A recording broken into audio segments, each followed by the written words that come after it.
Good evening. Welcome to the third season of the Pacific Division Feeding Capacity Building Series. This series is brought to you by the Pacific Division Feeding Leadership, and we'll be using the same Teams link for each session. Please double check your time zone before joining. My name is Yi Wei. I've been a volunteer with the Red Cross for 16 years. I'm a Master Chief and the Pacific Division Feeding Co-Lead with Mary. Several housekeeping items. This meeting is being recorded and will be posted tonight on our Pacific Division Red Cross YouTube channel. The link was included in the reminder email that was sent out earlier. You can also see the slides there as well. Your camera and mic have been disabled. Please enter your questions in the Q&A and we'll answer them when time allows. And feel free to use the chat to say hi to each other and introduce yourself. The Q&A button is to the right of the chat. And I recognize that some of you might not see that function because of the accessibility of the Teams function. And please also remember to enter your own hours on Volunteer Connection. Thank you so much for all of you that took the survey, and with your input, we've curated topics with the most interest for this season, and we'll have 7 sessions this year. For our first session today, Mary will share with us why we're doing this series again this year, and I'll walk you through our feeding activity intent and standards.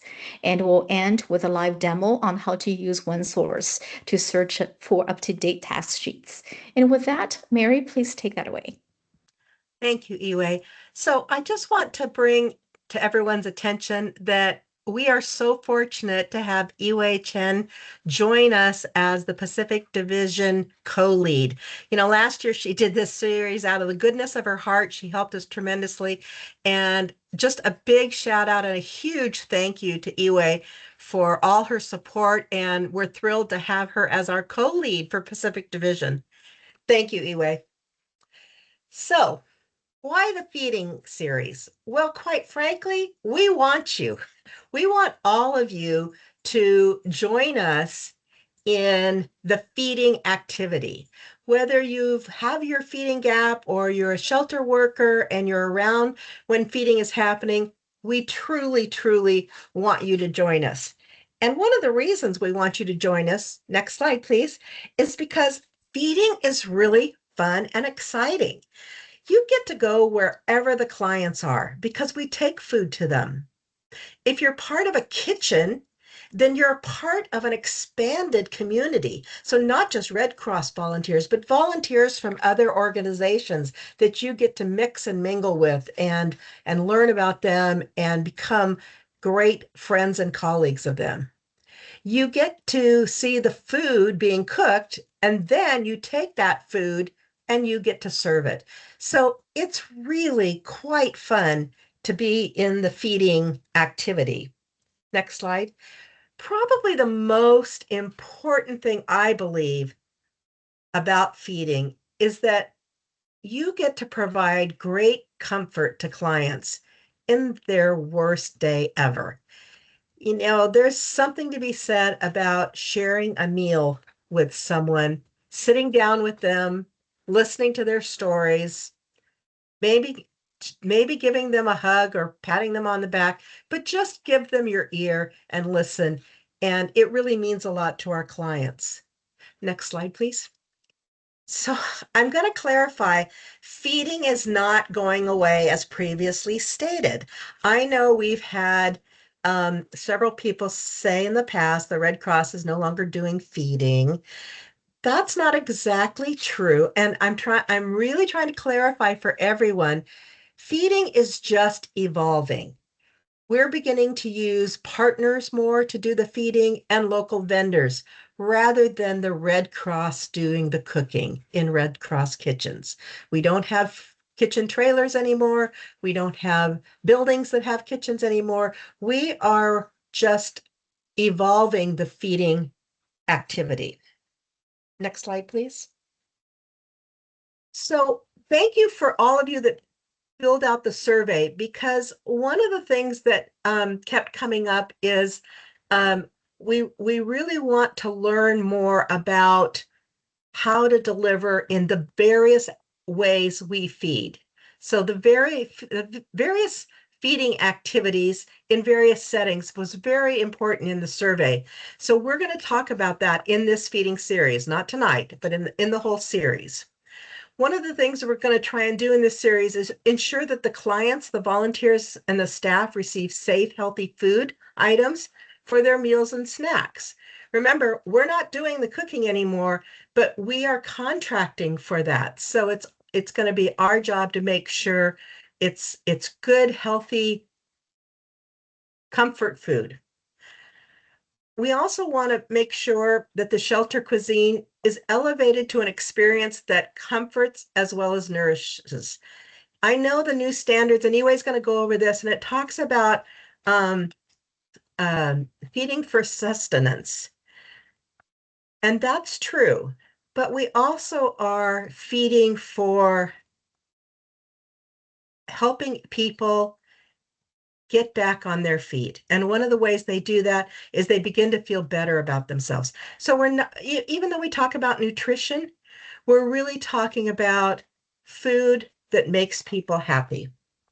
Next slide.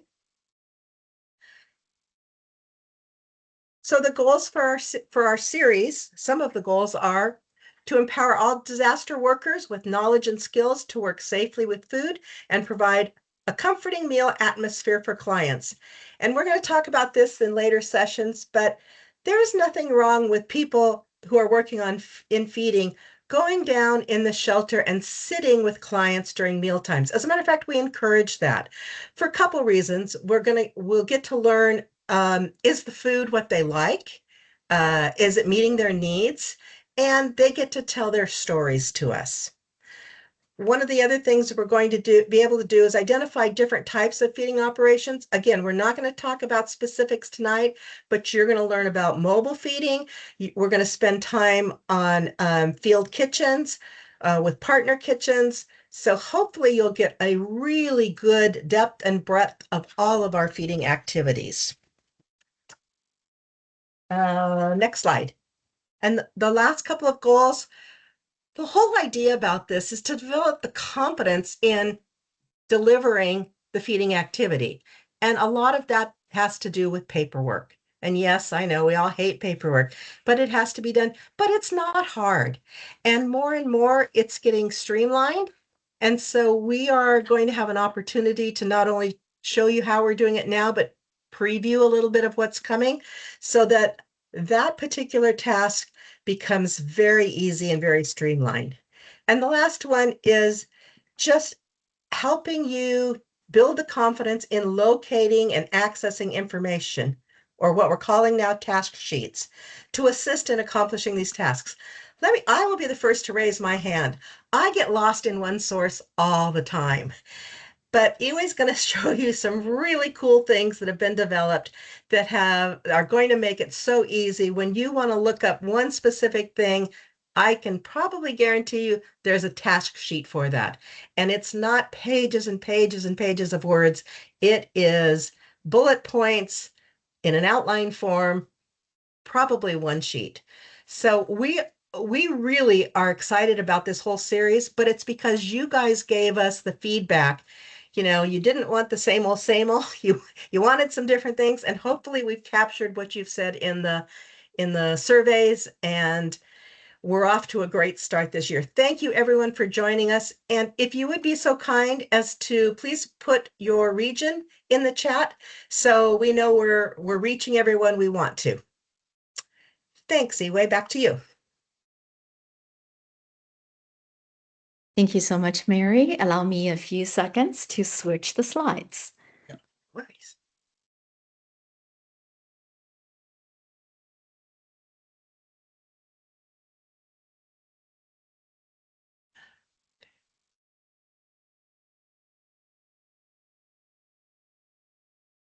Okie dokie. Now I switch the slides. And if you're unable to see the slides still, you can refer to the reminder email that was sent out earlier. Inside, there are two links. One is Mary's Why Are We Doing This series? And two is this current slide. So hopefully you're able to see that. So, feeding is part of the mass care services, and there are several key steps involved when we initiate mass care services to the entire communities rather than just individual households. And we need to understand the scale and the severity of the disaster to assess the needs of the affected population. And one of the skills we need as a feeding lead or feeding person is strategic planning. We need to identify the current need and anticipate for future needs. That helps us to scale up and down depending on the phase of the disaster. And once we know the scope and the impact of the disaster, and in coordination with local government and other stakeholders, such as the City Emergency Operations Center, the County Office of Emergency Management, or CalOES, and when we then are able to deliver essential services based on identified needs to people affected by the disaster in an equitable and timely manner. And you're able to see the section and the following sections on one source later that I'm going to show you that we have multiple tax sheets that were developed in January that was updated on one source. And there are several key triggers for initiating mass care services, including feeding. When we have evacuation orders or warnings in place, such as wildfire activities or barricaded subject, or when a significant number of people are displaced, and we usually open shelters for those responses and provide feeding at the shelter. Or when government and our community resources are unable to meet the basic community needs that were caused by the disaster. This can be flooding events or winter storms that require mutual aid from other states. And when local officials request support from the Red Cross. An example would be the fireworks explosion in 2021 in South Los Angeles. We opened an evacuation center and provided mass care services, including feeding at the city's EOC's request, Emergency Operations Center's request. And lastly, if the data indicates significant unmet disaster cause needs exist in the community, we often can identify that by the call volume and the request type that made to the 1-800 Red Cross. And when you're on a DR, you're able to see the RC View dashboard, and you're able to see that what areas that has the most call and the type of the calls. And as we scale up, we may face competing priorities and limited human and material resources. And we use this chart to determine the priorities. And it may seem that the mass care leaders needs to delay community services to prioritize shelter stabilization. Our highest priority is stabilize shelter resident care services within the Red Cross shelters. That means if we don't have the material and our human resources to do community feeding at the same time, we'll focus on the shelter feeding first. We also prioritize communities with high social vulnerability, such as those who has high risk of displacement or people who are being underserved. Now let's talk about different types of feeding. Mary mentioned earlier that we have shelter feeding. We provide meals at time a shelter is open. And for community feeding, there are two types. Fixed feeding may be needed in areas where food infrastructure has been compromised. For example, a mobile home park where residents remain in their RVs without power and all their food has spoiled. And mobile feeding is when we use emergency response vehicles, ERVs, to deliver meals directly to clients in the affected communities. Sometimes we call it seek and serve. We frequently use ERCC, that's Emergency Relief Catering Company meals, shelf-stable meals, and heater meals. And we can also supplement these with hot meals prepared by the field kitchens, such as the Salvation Army, World Central Kitchen, or the Southern Baptist. And the last one is canteening. It's common during disaster action team responses, STAT responses, such as large multifamily fire. We provide snacks and water to the firefighters and clients, or at reception centers. For disaster relief operation, all four methods can be used. It can start with canteening at the Incident Command Post, ICP, at the request of the County EOC Emergency Operations Center. Then once we open a shelter, feeding will be provided at the shelter. Mobile feeding and fixed feeding can also be provided when the road conditions are safe for us to travel and where widespread delivery is needed. We have three goals for feeding operations. One, meet immediate disaster caused life-sustaining needs. For the January 2025 Los Angeles wildfires, we provided feeding to the clients till they checked out of the non-concrete shelter, NCS, which was a hotel at the time. And the feeding operation lasted several months into mid-April of 2025. We're committed to offering nutritious meals that represent dietary restrictions and cultural preferences. During the Monterey Park shooting response in January of 2023, we were especially mindful of the food we provided. Because the incident occurred during Lunar New Year, a deeply significant time for the affected community, we ensured all meals were culturally appropriate for the impacted families. We carefully vetted every restaurant we selected to make sure the food was suitable for mass casualty response and sensitivity to the community's needs. As the community begins to recover and local resources come back online, we start transition our feeding services. On the recent New Year's Eve, Los Angeles had a 28-unit apartment fire that displaced 60 residents. And after the climb, we relocated to Airbnb secured by 211 LA. Partners from the Los Angeles Regional Food Bank and a local community organization provided food support, including shelf-stable boxes and fresh produce. The community organization also committed for ongoing weekly food box distributions to ensure residents had continued access to essential nutrition. And when we open a shelter or begin feeding operations, there are specific timelines we aim to meet. First, snacks and beverages should be available within the first 2 hours of the facility opening. Next, full shelter meals should be provided within 4 hours of opening or at the next standard meal time, whichever comes first. For mobile outreach feeding, we aim to begin service within 6 hours of having safe access for our staff to reach the impacted area. We also follow standard meal services window to keep things predictable for clients. Breakfast is served between 7 and 9 in the morning. Lunch is served from 11:30 to 1, and dinner is served between 5 and 7 in the evening. And in addition to these guidelines, we encourage our shelter staff to talk with clients about their daily routines and work schedules. This helps us to adjust serving times when needed so meals are accessible and convenient for everyone. Here's an example of our meal content standards, which are also outlined in the request for quotation within the vendor agreement packet. In urgent situations, we start by meeting the minimum requirements shown here, with a plan to transition to the ideal standards as quickly as condition allows. So now let's talk about our procurement standards and the order thresholds we follow. For any order over $1,000, we must use the feeding supplier order form and attach it in WebEOC. And Mary Day, I do see your hand up if you want to type your question in the Q&A or save your hand towards the end of the presentation. So when cumulative cost with a vendor reach $10,000, we need to have a vendor agreement in place before they provide any services. At that point, the feeding activity also needs to confirm that the vendor can meet Red Cross feeding standards and accurately represent what they're able to deliver. And if cumulative costs are expected to exceed $25,000 with a single vendor, then a purchase order must be opened before any services begin. Purchase order is PO order, PO. In these cases, the feeding lead has to submit a request for approval through the appropriate signing authority.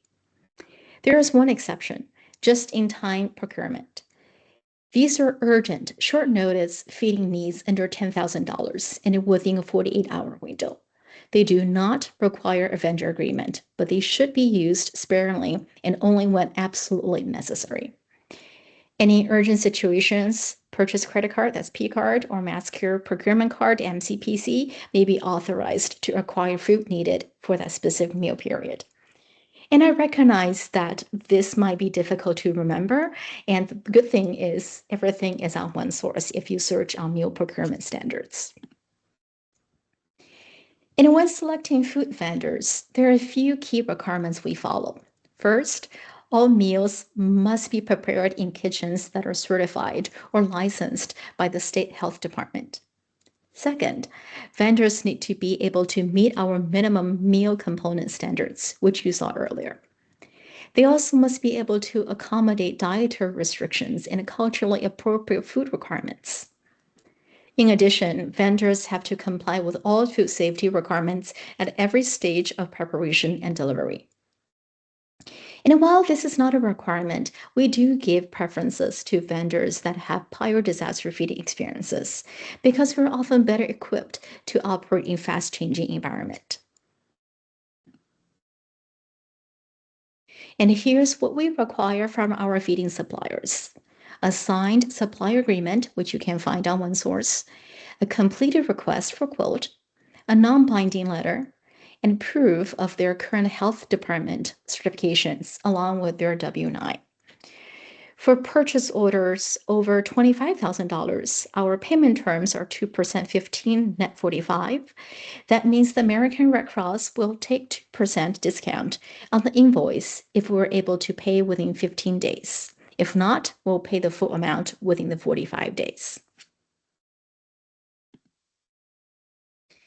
And this is an example of our meal order form. It includes the supplier's information, the Red Cross information, and the full meal order details, including all associated costs. And again, this is on OneSource. So field kitchens. Here's the process for activating and working with a vendor field kitchen. First, we start by requesting a field kitchen activation through the Disaster Operations Coordination Center, or we call it DOC, by contacting the watch officer for feeding. Think of DOC as our national headquarters emergency operations center. So once that request is made, the massacre DOC watch officer and the NHQ supply chain notify the vendor, and the watch officer also provides the necessary contact information to the disaster relief operation, that's DRO. From there, we coordinate directly with the vendor's point of contact to confirm all the key details. That includes the price per meal, the number of meals we're requesting, how many kitchens are needed, how long those kitchens are expected to operate, and the kitchen locations. And the locations should be mutually agreed upon between the vendor and also our DRO headquarters. Before any services begin, we must request a purchase order for payment to the vendor, that's PO. And finally, to ensure consistent quality and safety, we assign a Red Cross kitchen site manager to the vendor's kitchen to monitor meal production and overall operation. This is a screenshot of our disaster relief operation financial levels. We use projected fuel costs to determine the financial level of a disaster relief operation. As those levels increase, we anticipate higher field expenses, greater operational complexity, and a larger need for feeding support. So level ones and twos are typically regional level operations. For these responses, we usually rely on local feeding vendors or place orders through platforms like EasyCater. And for level threes and above, these are divisional or national operations. We may activate our national disaster feeding partners, such as the Salvation Army, World Central Kitchen, or the Southern Baptist. The specific vendors we engage and the duration of their support depending on the type of the disaster and the vendor availability. So during the Los Angeles wildfire, for example, we utilized multiple national and local vendors over an extended period of time to ensure all clients' basic feeding needs were met. So this is the overview of our feeding activity standards and our intent. And I think I saw some questions, and give me a few seconds to go through all the questions. Let me check Q&A first. And a reminder that if you do have a question, please put it in Q&A. The reason is that the chat scrolls too fast. So if you have a new chat coming in, I'll miss all the previous chats. So calls me to go back and back further. So let's see if the question, I need to go back to see where the question started. think those were all introductions. This is high. No, that's a AI.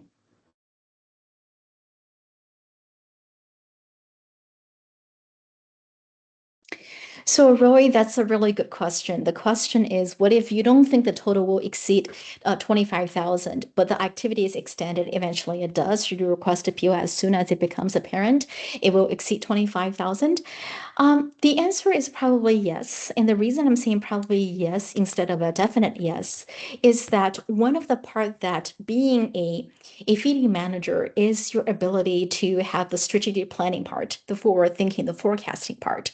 So most of the time you're able to see that you're not only thinking about today or the next few days, you're really thinking about the whole entire duration of the disaster relief operation. So probably from very, very early on, you probably already predicted that you're going to need feeding for a longer term and you should request a PO. And the probable yes is sometimes it's extremely difficult to predict when the disaster, when it's early on, when something changed, or when the fire spread. So early on, you might not have the prediction because you didn't have the enough, whether it's resources or the forecasting abilities, whether the weather changed or the wind changed. So whenever that you get to the point that you know that you're going to exceed 25,000, you should go ahead and request that PO.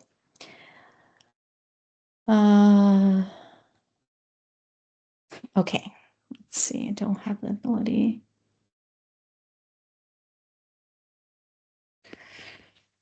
Michaela said, can multiple vendors be used at the same time to provide food for restrictions, allergies, cultural needs if the main vendor does not offer these options?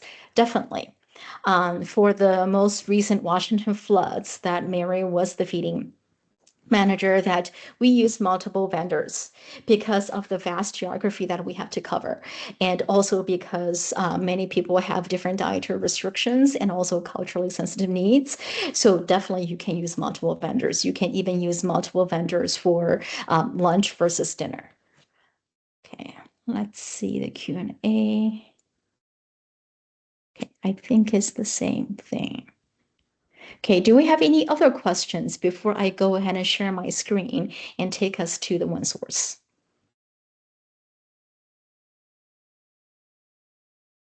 Okay, I'll give you some time. I'm going to start sharing my screen. Let me see, 1 second.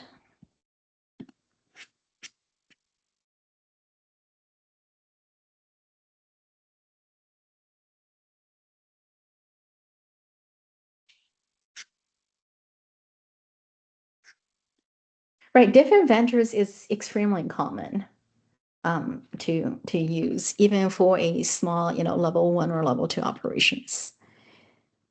Thank you for bearing with me. I am logging into my volunteer connection, and let's go ahead and share my screen.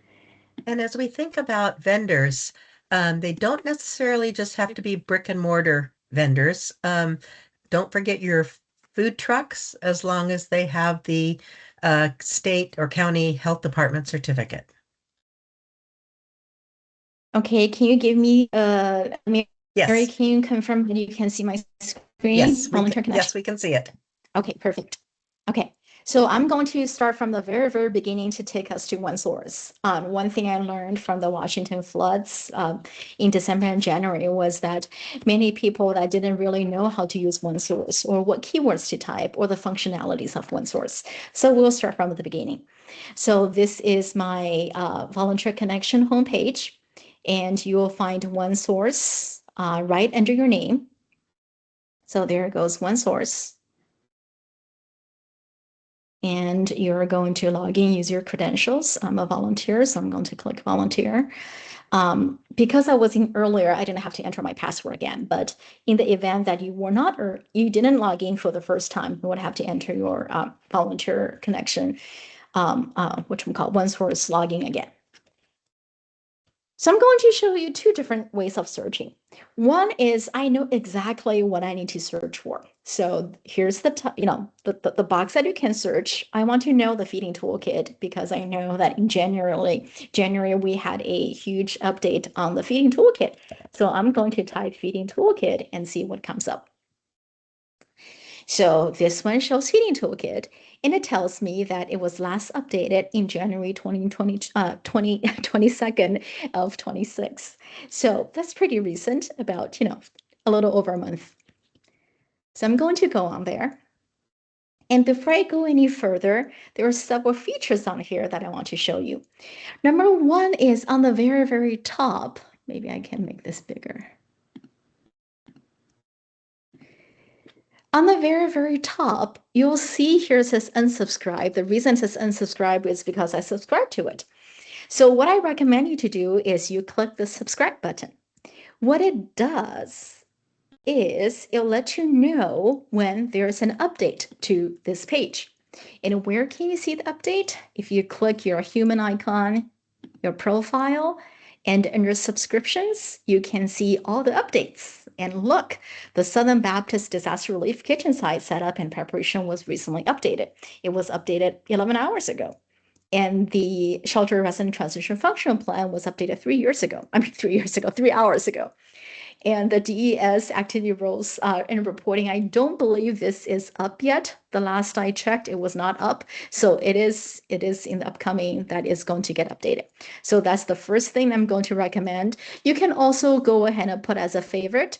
When you mark this as a favorite, it's going to show up here as this is your favorite. Okay, so this way it's very easy for you to see what gets updated, whether it's edited, whether it's added. However, it does not show you what's being added. So you won't see a comparison of, okay, so if this one was changed to another version, you'll only see that this was updated. So several things here. So you have the feeding activity intent, which was some of them that I covered earlier in the slides were taken from the feeding activity intent. You have the feeding activity standards, the feeding activity roles and reporting, the mass care program intent. Feeding is part of the mass care group standards. The test bundle, the test sheet that Mary mentioned early on, falls into here, the feeding worker task bundle and the feeding manager task bundle. So what I would recommend is recommend everyone to look at the feeding worker task bundle because, after all, we're all feeding workers. So if you look at here, again, I subscribed earlier. So you'll see the tasks. So you'll see what to do if you want to request feeding supplies. How do you ensure the food safety? How do you clean the cambrels? That's the red container box that we use to store food. How to counter meals served, whether it's at the fixed side or the mobile side. And how do you manage excess food waste? How do you prepare the cambrels? How do you serve meals during disaster response? How do you set up and manage meal services? And how do you set up a Southern Baptist disaster relief kitchen? And how to clean the mobile feeding vehicles. And this is how you close a mass care activity and how do you end meal services at a specific location. And you'll see additional resources.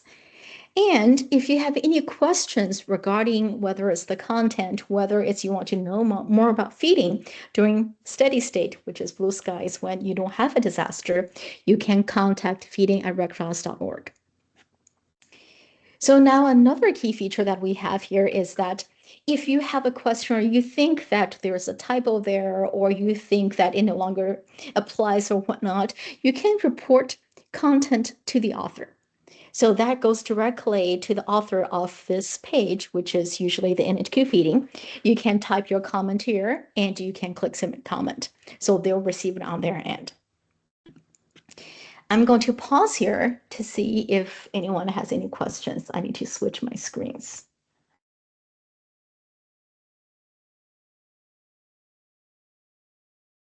Okay, I don't see anything here. Okay. So next one is sometimes, I know that some of us likes to have everything printed, so you can either carry it with you or you can save it on your laptop when you don't have internet, when you get to the disaster relief operation. What you can do is you can either save to PDF or you can print. So if you click save to PDF. Everything is saved. If you open it, it will tell you who the author is and when it was last updated. I think it's important for us to remember when that was last updated, so then we know which version of this is the most current one. My recommendation is on any given DR, on any given day, go on OneSource directly instead of going to your saved ones on a USB drive, because we never know when things are going to get updated, especially these times that mass care activities are always getting updated. DES is going to update soon, and shelters and also pets. Feeding finished our updates already. So it's always important to check for most up-to-date information directly on OneSource, even if you've done it yesterday. I've done it myself that, I'm thinking that, well, I don't really want to check again. I've just did it yesterday. And, another part of me thinking that I really should check. So I went to check again, and sure enough, form was updated. So make sure that you're going to OneSource every single time before you perform the task, or, the start of the day, so you know what is the most up to date. And I think I saw a question, can I show how to bookmark it? Yes. So this is the subscribe button. So I'm going to unsubscribe it. You can go ahead and subscribe. Subscribe lets you to know that when a document on here was edited or added. And the bookmark part is the favorite. If you put favorite, then if you go into favorites, then you'll see that this one is part of the favorite. So that serves as a bookmark. Yue, there was another question. Yes. Once you subscribe and there's an update, do you get an automatic, do you get an email or some kind of alert, or only when you go in You there? you don't, and that's the part I think that's the down, that's the something that I hope it can improve in the future, is that no, you would have to actually go on OneSource to go on your human and this human icon and click on subscription, then you'll see what's being updated. One thing that I did notice is that sometimes that you might think, oh, there was only three being updated. Sometimes because of the space that it has, you would have to close some in order to see new updates. I don't think there are more is being updated, so I'm going to delete it just to see if there's any. No, nothing more is on here. But I find times that sometimes because this space is limited, you would have to close certain tabs, as in close it, in order for new ones to appear. And the reason I'm not closing this one is I know this one has not been updated yet, so I'm saving this so then I can click on it to see when this page has been added. Okay, so let's see if Nina, does that answer your question?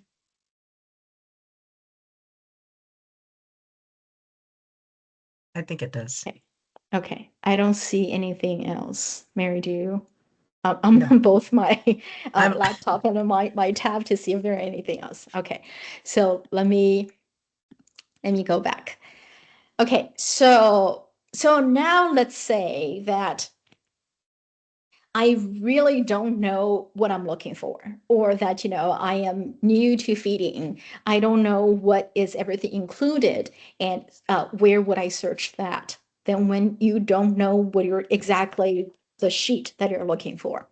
So what you can do is, well, before we go there, if you look at I'm gonna magnify it. If you look at this part here,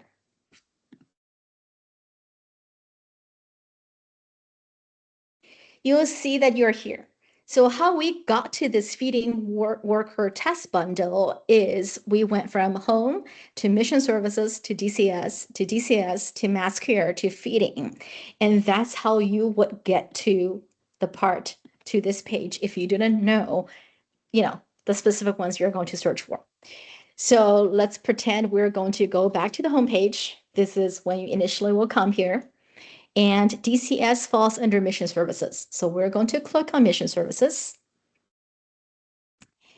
And now you'll see disaster cycle services.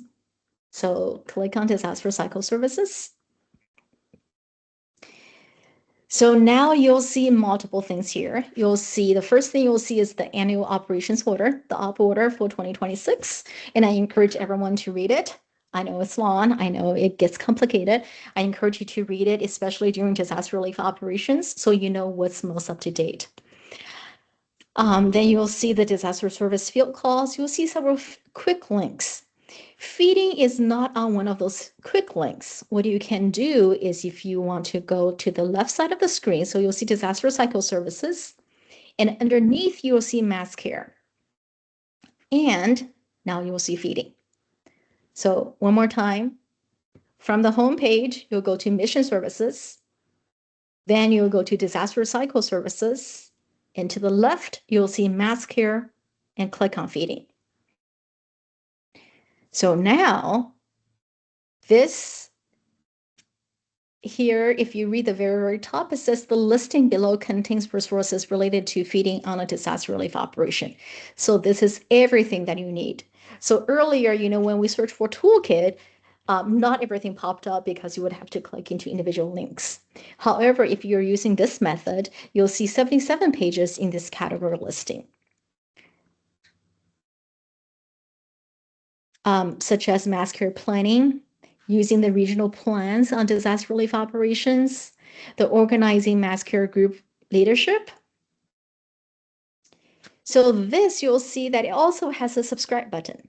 So sometimes, especially these days, because mass care is undergoing changes on doctrines and policies, etc., we might add doctrines on this, and you're not able to subscribe to a non-existing page. However, if you click this part, subscribe, it gives you everything that if a new page is added to this category. So if you see here, I clicked subscribe and it's asking me, send me a notification when the following things happen. What do I want? I want both of them. I want when a new page is added to this category, the mass care functional plan, well, it's not mass care functional plan, activity function plan was recently updated. Let's say it was a new page that was updated that we wouldn't know because it was non-existent before. So a new page is added to this category will alert me. And I also want to know that if an existing page is edited or new version is approved. So I'm going to click done. And this is the same way the subscription will show up in here. Okay, I'm going to pause to see if there are any questions.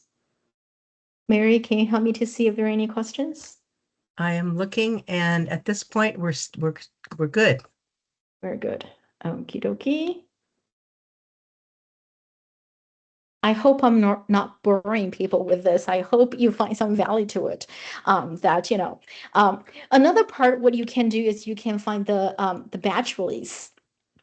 The downside of batch release, because it only comes out the end of the month.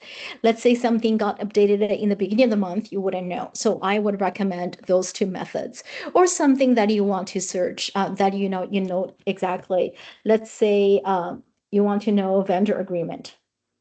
So before I start typing, as I start typing, you already see that it says food vendor capability survey. So if I go into it,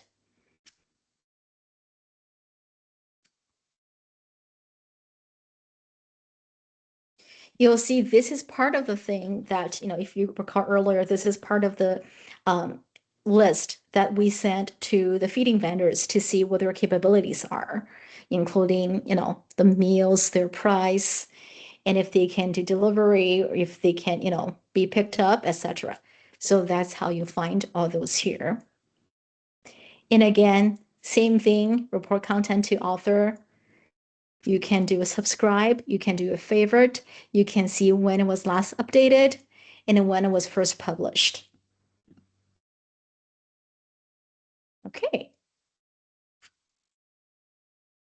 Does anyone else wants me to show anything else on this one source?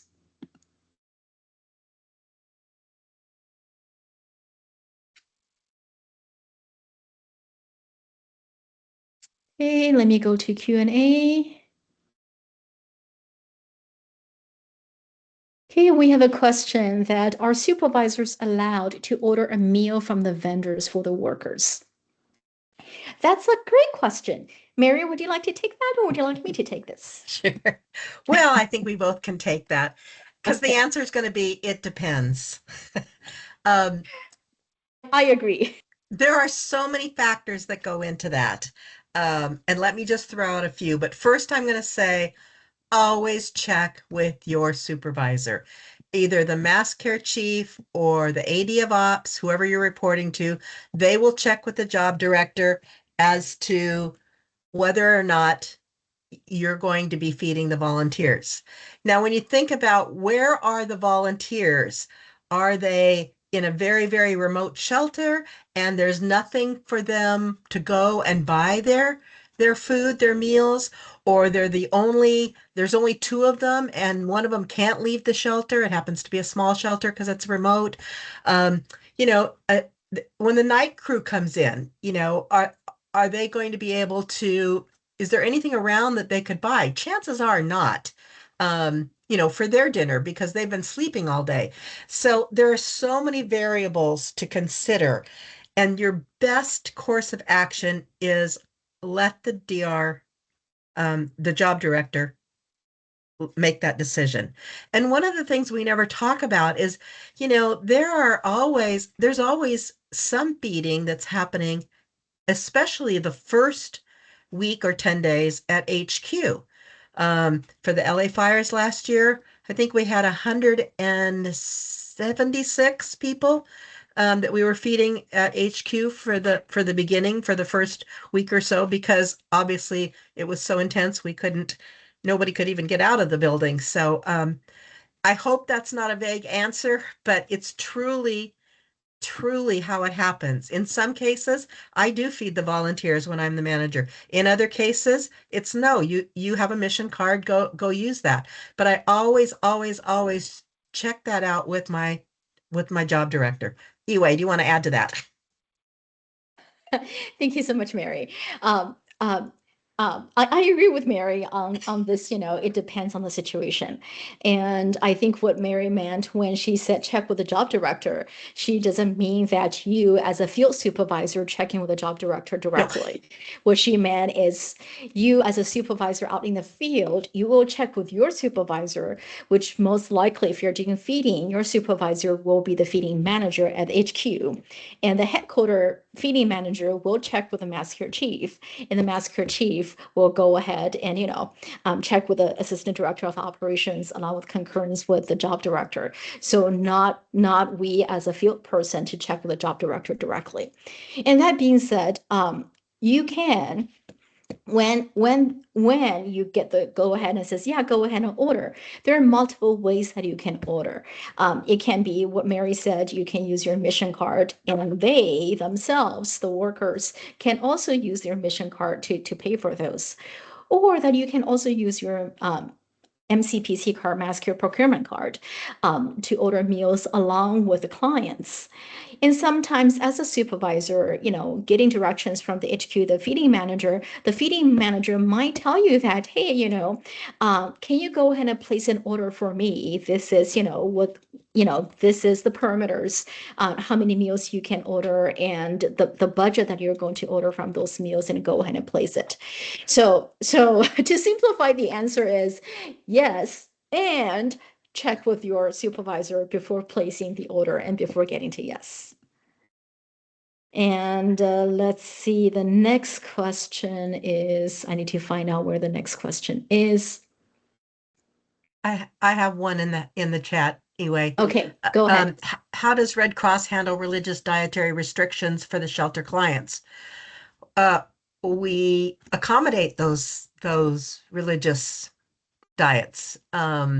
In Washington this last December, uh, we had to engage a food truck because we had 30 clients at a particular shelter that needed halal meals. And the challenge becomes uh, when it's you don't have a variety. So, after using the food truck for like 4 or 5 days consecutively, it got a little boring because of the limited menu. So that's the challenge we face. But the only time we wouldn't be able to do that is probably right after right after the disaster, a hurricane. And pretty much all they're using is heater meals for the first 24 hours. I can't think of any other time, when you can't go out and you can't feed, people have come in while the hurricane's happening. That's kind of the best choice. But in a lot of cases, people will bring their own foods. I might make a comment too. Lots of religious diets can be accommodated with vegetarian meals. So the best thing to do is talk to the client and say what is it you can eat. Did you have another one in the Yes, I have okay. multiple ones in the Q&A. I do see a hand up. We'll go through one more question and we'll get to the hand. So the next question I see, now I just lost the question. Is there a specific time in which meals are supposed to be served in a disaster relief operation? Mornings, lunch, dinner in a shelter? Yes. So I went back to the slides and you'll see the standard meal serving times: breakfast 7 to 9, lunch 11:30 to 1, dinner 5 to 7. And again, we really strongly encourage our shelter team or our feeding team to talk with the clients directly to understand their daily routines and work schedules. Because sometimes you might have a population that they're doing night shifts, they're not there during nighttime, and they're here during morning times. So you might want to adjust your feeding times, or that when you have a mass casualty incident, that we really want to serve meals 24/7 to be ready to serve when we're called upon. Okay, let's go to the hand and I need to unmute you. Karen Lance, go ahead and mute yourself.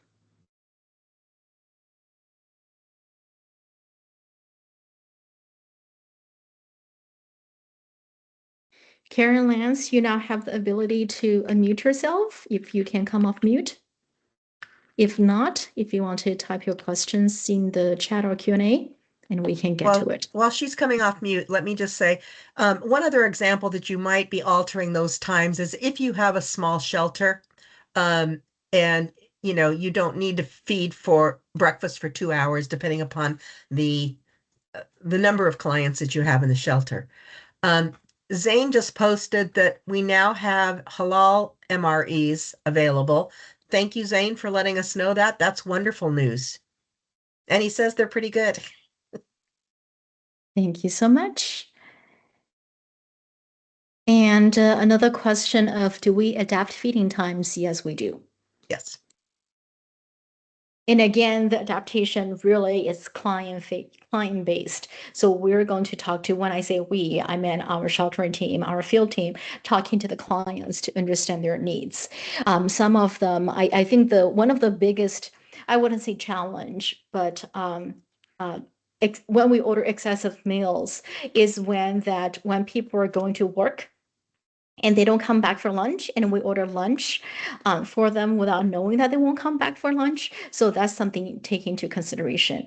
Or something as in when we get to NCS, non-congregate sheltering at a hotel, that they might not be coming down to get food, whether for breakfast or lunch. So then we need to make sure that we understand that, and we're not using the donor's dollar excessively for something that people are not going to get. Okay, another question is, Kim Lane asked, what if they don't have mission cards? Um, So, Go ahead, Iwe. so mission cards, that depends on the level of operation. Not all levels of operations have mission cards. So when you have a local response disasters, in the same territories, in the same chapters, we will not issue mission cards. In those situations, that the feeding team at HQ should be ordering meals for the team. Mary, anything you want to add? No, that's good. I agree. Okay, right. And the last half that I didn't read out was she didn't feel comfortable to ask volunteers to work for 12 hours for not feeding them. I 100% agree. We never not feed our team.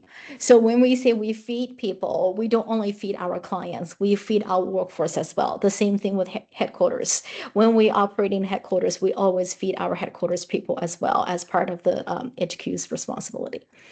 Okay, let's say another one. Can we go back to the vendor capability survey? Did you say that you have to send out the surveys? How far and wide? So vendor capability surveys are part of the vendor agreement when we do the initial, agreement with the vendors. And I'm not sure when you say how far and wide to send. I'm trying to think as in you meant how far in advance or how wide of a geographic region to send out. Usually, as you identify the vendor first, and while you're talking with them, whether it's during steady state that you don't have a disaster relief operation going on, or when you have an active disaster relief operation going on, you identify the vendors first. Then you're sending them the survey to see if that they can fit, the needs that you have. And you will send it to that person that you're not talking to. You're not sending it to everyone that you don't even have a contact yet. You can start doing cold calling during steady state, but we're not asking people to send this survey to email blast out to every single possible vendors without getting a contact with them first. Mary, anything to add? No, that's good. Okay, let's Rochelle see. has a question. Is it possible to ask if they will be there for meals during intake? That's a great thing to do. A lot of people go to work. And we can, if we know that, we can adjust our meal orders so that we're not throwing away a lot of extra food. Or the people go to work, they work 3 to 11, so they're not going to be there for dinner. So that's a very good time. Or when you're sitting and having a meal with them and you're finding out, are they working the night shift? Are they working during the day? Or are they at the shelter the whole time? Good question, Rochelle. Thank you. Let's go to hands. Janet, you can now come off mute.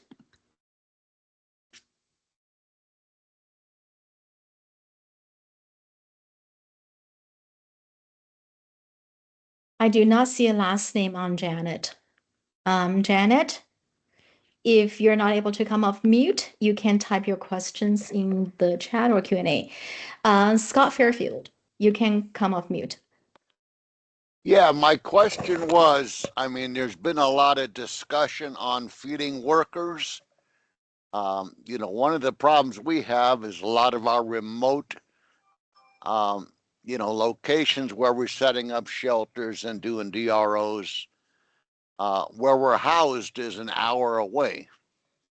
And so, if we work a 12-hour shift and then have to drive an hour in and an hour back to the hotel, that makes for a 14-hour day, and then you still got to pick up meal. Absolutely. I hear what you're saying. And it's never okay to go 12 hours without a meal or without a break. I mean, even though we work a 12-hour shift, there should be some workarounds that you get some breaks. And that's an excellent example of how, I'm sure a job director would say, oh no, they're driving the meals. Of course we're having them feed from the herbs, the same as our clients. So don't think that please don't get misunderstand that you're not allowed to. What my point was that I was trying to make is when there's a question, check with your supervisor. They will run it up the chain of command, and the person who will make that decision so that you don't have to is the job director. Thank you. Janet, Thank if you, you can't Mary. mute yourself, go ahead and type your question in the chat. I'm monitoring the chat. Okay, Janet said, how long does the Red Cross take to provide clients with items that they may need For example, a shirt, shoes in particular when the shelter is not big. Janet, I appreciate this question, and this is a sheltering question. This is not a feeding question. And for the sake of time that we have 1 minute left, we can address this offline. So the other question that I see in the chat is how is pet feeding handled for shelter clients with animals? And I would also defer that to pet instead of for feeding here. So feeding, the function of feeding for us activities, we do not take care of pet feeding. However, when you have pet questions, when you are a large scale DR, such as level 4 and above, national level DR, you usually will have a pet liaison that you should connect with your pet liaison. If you do not have a pet liaison, or if it's a lower level DR, you should go ahead and connect with a supervisor. And the supervisor, they will connect with the external relations team to see if there's any pet vendors or monitor services, animal controls that they can support. With that, it is 6 o'clock. And we'd like to conclude this. And I will see if there are any additional questions on here that we can go ahead and address offline. And we hope to see everyone next week, same time, 5 o'clock. I do believe that daylight saving time is the end of this week. So remember to check your time again, your time zone again. And this recording will be posted tonight to YouTube. Next week, Mary and her team will share with us Beyond Menu, talking about food sensitivities, cultures, etc. So thank you all. Have a great evening. Good night, everyone.